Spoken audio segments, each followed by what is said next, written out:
Assalamualaikum warahmatullahi wabarakatuh. Alhamdulillahi hamdan katsiran tayyiban mubarakan fih kama yuhibbu rabbuna wa yardah. Wassalatu wassalamu ala nabiyyina Muhammadin wa ala alihi wa sahbihi wa man tabi'ahum bi ihsanin ila yaumiddin, amma ba'du. Ma'asyiral muslimin rahimakumullah. Kalau ada sesuatu di dunia ini, kebutuhan yang paling mendesak bagi manusia, kebutuhan yang paling primer bagi manusia yang melebihi dari kebutuhannya terhadap makanan dan minuman, maka itu adalah kebutuhan untuk memahami, kebutuhan untuk selalu mendapatkan hidayah dari Allah Subhanahu wa ta'ala. Kebutuhan terhadap hidayah, kebutuhan untuk selalu mendapatkan petunjuk Allah Subhanahu wa ta'ala, membimbingnya menempuh jalan yang lurus. Kebutuhan ini saking pentingnya, sampai-sampai dalam Al-Quran, dalam salat, kita diperintahkan untuk memohon hidayah kepada Allah Subhanahu wa ta'ala pada setiap rakaat yang kita baca sewaktu kita membaca surat Al-Fatihah, yaitu firman Allah Subhanahu wa ta'ala, ihdinas siratal mustaqim. Ya Allah, tunjukkanlah kepada kami jalan yang lurus. Makna daripada ayat ini, ya Allah, tunjukkanlah kepada kami jalan yang lurus, menggambarkan bahwa permohonan ini adalah permohonan yang dibutuhkan oleh setiap muslim dalam setiap saat dari hidupnya, sehingga tidak cukup cuma sekali atau dua kali diucapkan dalam sehari, tapi setiap rakaat dalam sholat. Dan ingat, sholat adalah ibadah anggota badan yang paling mulia. Dan ingat juga, ayat ini atau permohonan ini diucapkan atau terungkap dalam surat yang paling mulia dalam Al-Quran, yaitu surat Al-Fatihah, surat yang paling agung. Maka berarti ini menunjukkan kebutuhan kita terhadap hidayah Allah Subhanahu wa ta'ala adalah kebutuhan yang sangat darurat. Kebutuhan yang setiap saat harus terpenuhi pada diri kita. Inilah makna ucapan yang mulia, yang agung dari seorang ulama ahlu sunnah, Imam Ahmad bin Hanbal rahimahullah ta'ala, yang mengungkapkan, An-nasu yahtajuna ilal ilmi aktharu min hajatihim ila ta'ami wa syarab. Lianna ta'ama wa syaraba yuhtaju ilaihi fil yaumi marratan aw marratain, wal ilmu yuhtaju ilaihi bi'adadil anfas. Manusia butuh kepada ilmu, petunjuk Allah, lebih daripada kebutuhan mereka terhadap makanan dan minuman. Karena makanan dan minuman dibutuhkan dalam sehari sekali atau dua kali. Sedangkan ilmu, petunjuk Allah dibutuhkan sesuai dengan hitungan tarikan nafas manusia. Makanya memohon hidayah kenapa harus diulang-ulang? Apalagi dibaca setiap rakaat. Itu bukan permohonan sekedar meminta hidayahnya saja. Sehingga mungkin akan ada orang yang mengatakan, bagaimana orang-orang yang telah mendapatkan hidayah? Kenapa dia juga harus meminta? Bukankah ini namanya meminta sesuatu yang telah ada? Jawabannya tidak demikian.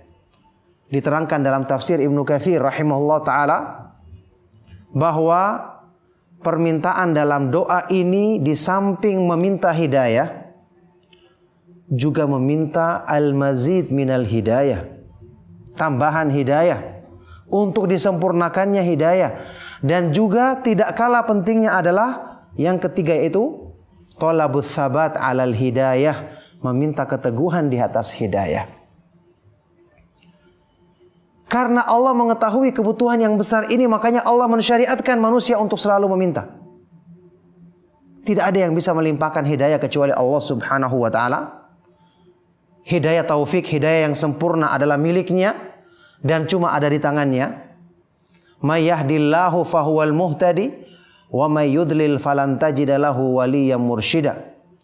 May yahdillahu fahuwal muhtadi, wa may yudlil falan tajida lahu waliyan mursyida. Siapa yang diberikan hidayah oleh Allah Subhanahu wa taala, maka dialah yang mendapatkan hidayah atau petunjuk. Tapi barang siapa yang Allah sesatkan dia, maka kamu tidak akan dapati seorang pun yang akan memberikan hidayah kepadanya. Makanya mengenal hidayah ini berarti mengenal kebutuhan kita yang paling besar dalam hidup. Sebab kebaikan kita yang paling utama di dunia ini, sampai pun di akhirat, ketika perjalanan menuju tempat kembali manusia, tetap manusia butuh hidayah. Sampai-sampai disebutkan dalam Al-Quran, penduduk sorga, ketika mereka telah masuk ke dalam sorga, mereka mengucapkan apa? Alhamdulillahilladzi hadana lihada wa ma kunna linahtadiya laula an hadanallah. Segala puji bagi Allah yang telah melimpahkan kepada kami hidayah untuk menempuh jalan menuju sorga. Dan sungguh kami tidak akan mendapatkan hidayah kalau bukan karena hidayah atau petunjuk dari Allah Subhanahu wa ta'ala. Sampai untuk masuk sorga pun kita butuh. Di akhirat pun kita membutuhkannya. Tentu di dunia terlebih-lebih lagi, untuk kita sempurnakan kebaikan dalam diri kita, kita lengkapi kekurangan kita, yang dengan itu kita akan meraih takwa kepada Allah Subhanahu wa ta'ala. Allah Subhanahu wa ta'ala berfirman, walladzina ihtadaw zadahum hudan wa atahum taqwahum. Dan orang-orang yang selalu mengikuti petunjuk Allah Subhanahu wa ta'ala, orang-orang yang selalu mendapatkan hidayah dari Allah, maka Allah akan tambahkan bagi mereka petunjuk. Kemudian Allah akan menganugerahkan ketakwaan pada diri mereka. Inilah fungsinya hidayah. Makanya memohon hidayah kepada Allah dicontohkan dalam banyak hadis-hadis yang sahih. Dan Allah Subhanahu wa ta'ala adalah Al-Hadi, Maha pemberi hidayah. Wa innallaha lahadil ladzina amanu ila sirati mustaqim. Dan Allah Subhanahu wa ta'ala adalah yang maha memberikan, sungguh-sungguh dia yang memberikan hidayah kepada orang-orang yang beriman untuk menempuh jalan yang lurus. Allah adalah Al-Hadi. Makanya termasuk dari faedah memahami nama Allah yang maha indah, khususnya nama Allah Al-Hadi, adalah meyakini hidayah itu hanya di tangan Allah Subhanahu wa ta'ala semata-mata. Kesempurnaan hidayah yang berarti taufik, ilhamul khair, ilham kebaikan dalam hati, syarhus sadri liqabulil haq, kelapangan dada untuk menerima kebenaran, ini hanyalah milik Allah Subhanahu wa ta'ala. Sampai-sampai ketika Rasulullah SAW berusaha keras mendakwai paman beliau Abu Talib yang sangat beliau cintai untuk masuk Islam di saat-saat penghabisan menjelang akhir hidupnya. Rasulullah SAW bersabda, ya ammi qul la ilaha illallah kalimatan uhajju laka biha indallah. Wahai pamanku, ucapkanlah kalimat la ilaha illallah sebagai kalimat yang aku akan jadikan argumentasi membelamu di hadapan Allah. Tapi pamannya enggan untuk mengucapkannya.